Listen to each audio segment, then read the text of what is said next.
All right, tomorrow, President Biden is going to be delivering remarks on Ukraine at the White House, and they're preparing to send a new funding request through to Congress, in addition to what the U.S. has already sent. It is likely to be designed to last for the next 5 months. White House officials describing the number this time as massive, but would not provide a specific dollar amount.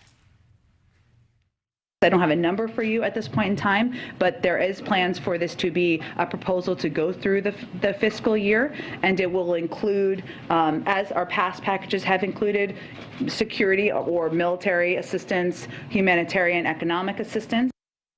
So upping the ante.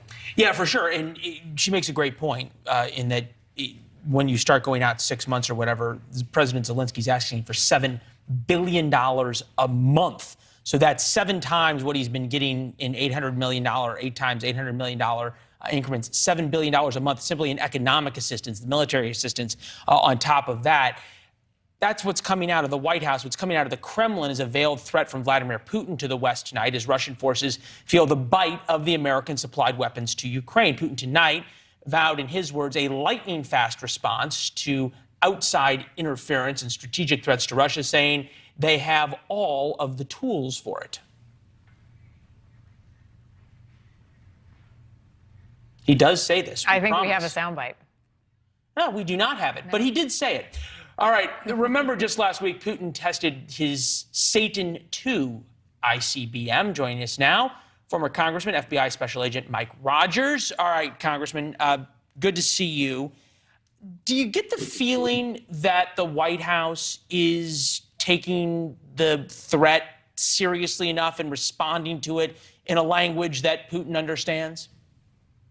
I assume you're talking about the nuclear threat. And I do think that we as a nation and Europe is taking it serious. I just don't believe anybody believes the rhetoric that's going to get us to a nuclear launch. And that Satan II, if it lives up to its hype, travels 16,000 miles an hour and would be really hard to defeat, and has 12 different nuclear warheads on it. And that's why I think they were saying today it could take out England in one shot, which it certainly would devastate England.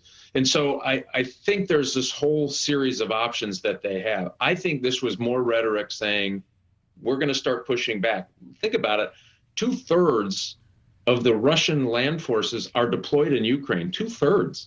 And they're not doing all that well. So they don't have a lot of threats left. And I think nuclear they threw on the table to tell everybody, hey, don't forget, if you get any ideas about something more aggressive, we've got something for you. Yeah, I mean, I think there's a lot of people that think that ICBM, the Satan II, should be banned altogether. That's a larger discussion. Mike, Moscow, meanwhile, is cutting 2 NATO allies off from Russian oil and natural gas supplies. That, of course, a move immediately sent energy prices soaring, U.S. responding, allowing additional natural gas exports. The Wall Street Journal today calling that an extortion move, blackmailing was their word. Poland and Bulgaria could boomerang on Putin. What do you make of that move today? Again, so if you look at Russia, they just don't have a lot of things that they can do outside of their borders. They have active measures and intelligence, meaning disruption and information operations and spy and assassination attempts, which of all of those things they do. Economically, when's the last time you bought anything that said made in Russia? It just doesn't happen. And so the few things they have left, and the one thing that is just absolute major to their economy, is natural resources, natural gas and oil. And so I think Putin knew that this was a shot to take at these NATO countries who are bolstering Ukraine in a big way. He needed to send a message. This was his message today. And you have to remember, I mean, we are applying sanctions. In his mind, he's thinking, this is my version of sanctions for what you guys are doing to me. And so it's not great. It's awful. I think this is why America needs to really ramp up its production and do something about it.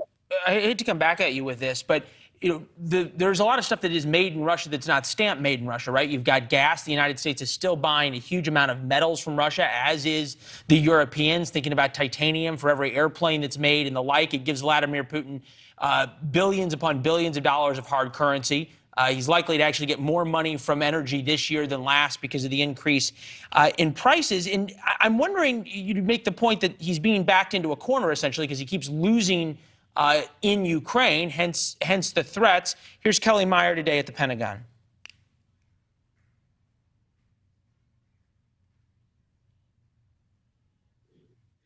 And if I may ask one on switching gears to the nuclear threat, do you see a danger in not taking Putin's threats of nuclear war seriously? Do I see a danger in not taking the threats seriously? The question presupposes that we aren't taking the threats seriously, and I think I might challenge that supposition there. I think we can all understand that escalating this conflict and making it between the United States and Russia is not only not good for our national security or Russian national security, it sure as heck ain't good for the people of Ukraine. If you think about this, though, the U.S. canceled its own ICBM test. Sergei Lavrov, the foreign minister of Russia, already says this is a proxy war between the United States and Russia. And by any reasonable definition, it is. Why not be more aggressive in terms of letting Vladimir Putin know and making military moves that show a sense of strength to the Russian forces?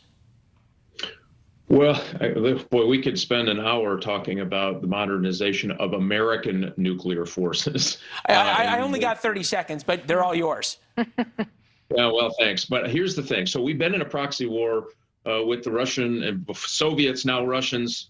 Think about Vietnam, and then Iraq, Afghanistan, and Syria, then Afghanistan again. And so proxy wars has been a way for two powers with nuclear weapons to kind of challenge each other along the way and push back on their expansionism, at least from the U.S. perspective. Here's the thing. We don't want to change this from beyond a proxy war. If Russia's saying it's a proxy war, I think everyone in the national security space and defense understands those rules. When they start talking about nuking somebody for supporting a proxy war, that changes the game fundamentally. And I don't believe they're there yet. I think this is more threatening and saber rattling because, again, they're trying to get their act together. And by the way, they could still hurt a lot of people, and they will kill a lot of people in Ukraine. So sure, we shouldn't underestimate that. But yeah, this sure, is a change in proxy war. We need to keep it as a proxy war. We should not escalate it beyond that. Yeah, as you point out, the danger of miscalculation here is high, and the cost even higher. Good to see you, sir, as always. Thank you. Great to see you. Yeah. Take care. Thanks for having me. Thanks for watching. Click the red subscribe button below so you can get more of NewsNation's fact-driven, unbiased coverage.